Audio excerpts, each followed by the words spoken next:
The most important meal of the day. This is the most important meal of the day. It really is the most important meal of the day. Chances are you've probably heard someone tell you that breakfast is the most important meal of the day. Even though cereal companies invented this slogan for marketing purposes, I would argue there is some truth to it. Hear me out. If I'm eating a high-protein breakfast that will keep me full and satisfied all morning, I'm less likely to grab that free donut in the office break room. And while breakfast isn't for everyone, it can create a solid foundation of good eating habits for the rest of the day. With that being said, let's jump into some of my favorite high-protein breakfast recipes. Starting out with the ever-popular overnight oats. Combine half a cup of oats, half a cup of milk, 1 tablespoon of chia seeds, 3/4 cup of Greek yogurt, and 2 tablespoons of sweetener in a jar.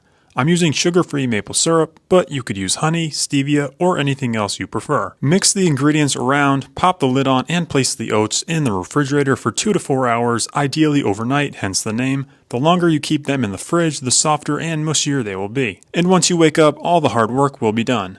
What's so great about overnight oats is the toppings. I'm adding fresh strawberries to mine. Some other popular options are dried fruit, granola, peanut butter, and chocolate chips. The possibilities are endless, so you'll never get tired of this high-protein breakfast. Now the macros for this recipe are 394 calories, 44 grams of carbs, 11 grams of fat, and 31 grams of protein. If you want to meal prep these oats for the week, make the base recipe and simply add different toppings each day. Next up, we have a single dish breakfast casserole. For this recipe, you will need 1.5 cups of egg whites, 5 whole eggs, 3/4 cups of shredded cheddar cheese, 1 diced green bell pepper, 1 diced red bell pepper, 1 box of turkey sausage, 1 bag of frozen hash browns, and a pinch of salt and pepper. Combine the egg whites, eggs, salt, and pepper in a large bowl. Mix everything around before adding cheese, red pepper, green pepper, and turkey sausage. Keep in mind, I did slice up my turkey sausage into bite-sized pieces. Add the frozen hash browns to a 9x13 glass baking dish sprayed with nonstick cooking oil. Pour everything on top and give it one more stir before placing it in the oven for 50 minutes to 1 hour at 350 degrees Fahrenheit or 180 degrees Celsius. There's a lot of volume to this recipe, so it might require a little more cooking time depending on your oven. At the end of the day, you just want to make sure the eggs are fully cooked. This breakfast casserole makes 6 servings, so it's perfect for meal prep. The macros for 1 serving are 332 calories, 33 grams of carbs, 12 grams of fat, and 24 grams of protein. It will stay fresh for about 4 to 5 days in your refrigerator when placed in an air-sealed container. Next on our list is a very simple 4-ingredient smoothie bowl. Now you can always freeze your own fruit, but I like this berry medley because it's already prepared for me. Combine 1 cup of frozen berries, half a cup of milk, 1 scoop of vanilla protein powder, and 3 ice cubes in a blender. And as a side note, you will need a high quality blender for this recipe. A smoothie bowl needs to be thick, which ends up putting a lot of stress on the blender. I ran my blender for about 20 to 30 seconds, removed the lid and stirred everything around with a spoon, and blended it for another 20 to 30 seconds. Once done, it should look like this, and if you flip the cup upside down, the smoothie should be so thick it won't spill out. Now it goes without saying, but this is the one meal in this video that can't be meal prepped. A smoothie bowl needs to have a certain consistency, so if you try to freeze it for later, it just won't be the same. Of course, you could always add toppings to your smoothie bowl. I went with coconut and banana, but chocolate, granola, and peanut butter are also some of my favorites. The macros for the bowl by itself without any toppings are 265 calories, 27 grams of carbs, 4 grams of fat, and 30 grams of protein. Up next, we have protein pancakes without any protein powder. For these, you'll need 3/4 cup of cottage cheese, 2 eggs, 6 tablespoons of egg whites, half a cup of flour, 1 tablespoon of sweetener, 1 teaspoon of vanilla extract, half a teaspoon of baking powder, and a pinch of salt.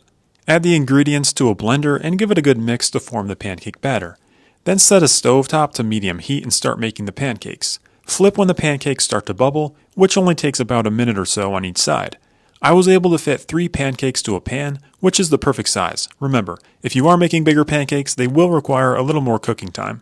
As mentioned earlier, these pancakes don't have any protein powder, which can make the texture too dry and leave a weird aftertaste. You don't have to worry about that here. These pancakes are light and fluffy, and to be honest, most people wouldn't even know there's cottage cheese in them. This recipe makes 2 servings, and the macros for 1 serving are 280 calories, 35 grams of carbs, 6 grams of fat, and 23 grams of protein. Moving on to our macro-friendly breakfast sandwich. There's nothing groundbreaking here, you just need to be aware of the ingredients you're using. I prefer this lower sodium bacon because there's only 80 calories for 2 slices. I'm also using these old-time 647 bagels. Now this is where calories can really add up. This brand only has 160 calories per bagel, so that's a win. And let's not forget egg whites and fat-free American cheese. Combine 3 tablespoons of egg whites, 1 egg, salt and pepper to taste. Beat the eggs before spraying a pan with non-stick cooking oil and setting your stovetop to medium heat. While the pan is heating up, we can make our sauce, which consists of 30 grams of plain Greek yogurt and half a teaspoon of sriracha. If you need more heat, go ahead and up that to 1 teaspoon. I'll cook my eggs like this so they fit easier on my bagel. Then all we have to do is assemble our breakfast sandwich, consisting of a toasted low-calorie bagel, sauce, egg mixture, American cheese, and bacon. I know I didn't film cooking the bacon, but you better believe I do prefer the oven method simply because it's not as messy as the pan. This brings our breakfast sandwich to 376 calories, 53 grams of carbs, 12 grams of fat, and 32 grams of protein. Last but not least, and my personal favorite, peanut butter baked oats. Combine half a cup of oats, half a cup of milk, 1 scoop of protein powder, 1 tablespoon of powdered peanut butter, and half a teaspoon of baking powder in a blender.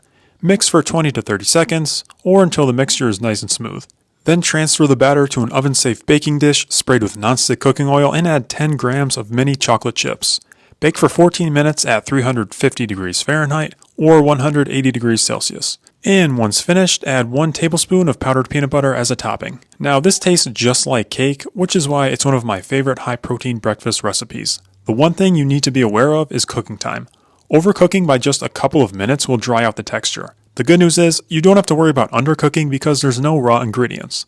The macros for this recipe are 443 calories, 49 grams of carbs, 10 grams of fat, and 41 grams of protein. I hope you enjoyed this one. I really tried to include both sweet and savory recipes in this video, so there's something for everyone. Please consider liking this video and subscribing to my channel if you enjoy these high protein and low calorie recipes. Thank you, and I'll see you in the next one.